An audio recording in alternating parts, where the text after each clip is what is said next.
Bonjour à tous et bienvenue sur Tu savais ça. Aujourd'hui, on s'attaque à un sujet qui a toujours fasciné, qui a nourri les mythes et qui ne laisse personne indifférent. Les roux.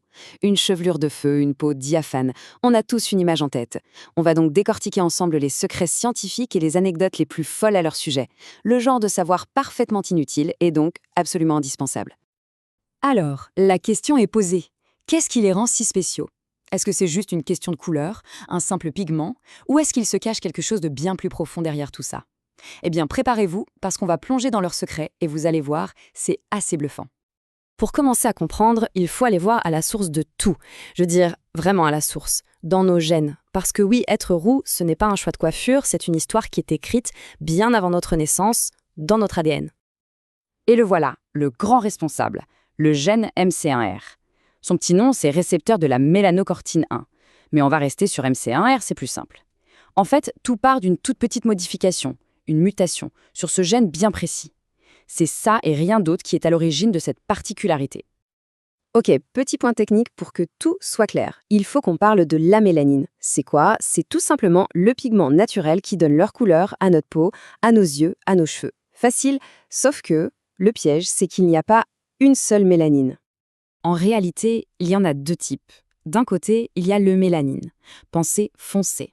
C'est elle qui donne les cheveux bruns ou noirs et surtout qui protège bien du soleil. De l'autre côté, on a la phéomélanine. Ça, c'est le pigment clair, celui des blonds et des roux. Et chez les roux, à cause de cette fameuse mutation du gène MC1R, le corps se met à fabriquer quasiment que de la phéomélanine. Et voilà, le mystère de leur chevelure flamboyante est résolu. Mais attention, on pourrait croire que ça s'arrête à la couleur de cheveux ou à la peau claire, mais pas du tout. Cette petite différence génétique a des conséquences assez dingues et parfois totalement inattendues sur la façon dont leur corps fonctionne. Alors, la première chose, c'est la plus connue, le soleil. On le sait, les roux et le soleil, c'est souvent compliqué. Leur mélanine les protège beaucoup moins bien. Mais, et c'est là que ça devient intéressant, il y a un avantage caché. Leur corps est une véritable usine à vitamine D, bien plus efficace que la moyenne.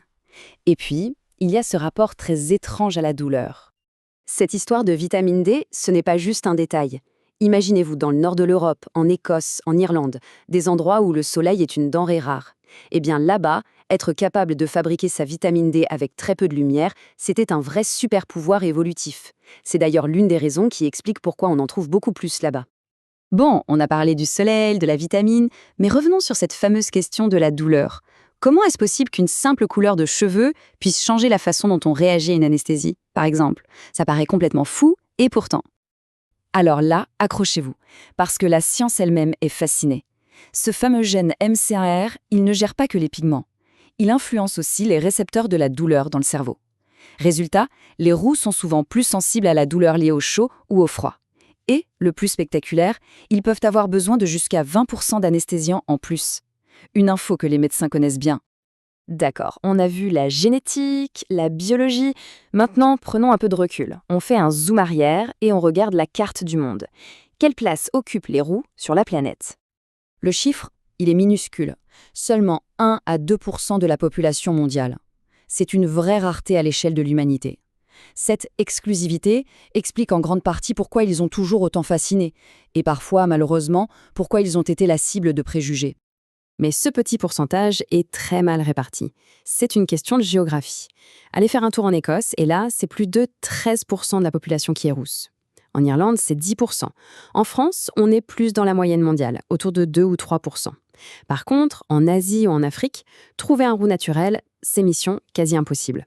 Évidemment, quand on est si rare et si visible, on fait forcément travailler l'imagination des gens. Alors, on met la science de côté un petit instant et on plonge dans le monde beaucoup moins rationnel des mythes, des légendes et des superstitions. Et leur image, elle a fait de vraies montagnes russes à travers l'histoire.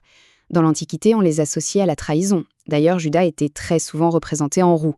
Au Moyen-Âge, c'était encore pire. Une chevelure rousse, c'était suspect. Ça sentait le soufre, la sorcellerie. Et aujourd'hui, eh bien, c'est un mélange. Il reste des clichés, mais il y a aussi une vraie fascination, dans la mode ou au cinéma. Pour vous donner une idée du niveau de superstition, écoutez-moi ça. C'est une vieille croyance de marin. Si un marin croisait une personne rousse juste avant de monter sur son bateau, c'était un présage de catastrophe. Le voyage était maudit. Sauf que, il y avait une astuce pour conjurer le sort. Il fallait lui parler en premier. Complètement absurde, mais ça en dit long. Allez, pour terminer en beauté, une petite rafale de faits en vrac. Le genre de petites infos parfaites à ressortir pour briller en société. Vous savez, le genre d'infos inutiles et donc rigoureusement indispensables. Alors, saviez-vous que le terrible roi d'Angleterre Henri VIII était roux? Ça explique peut-être son caractère de feu.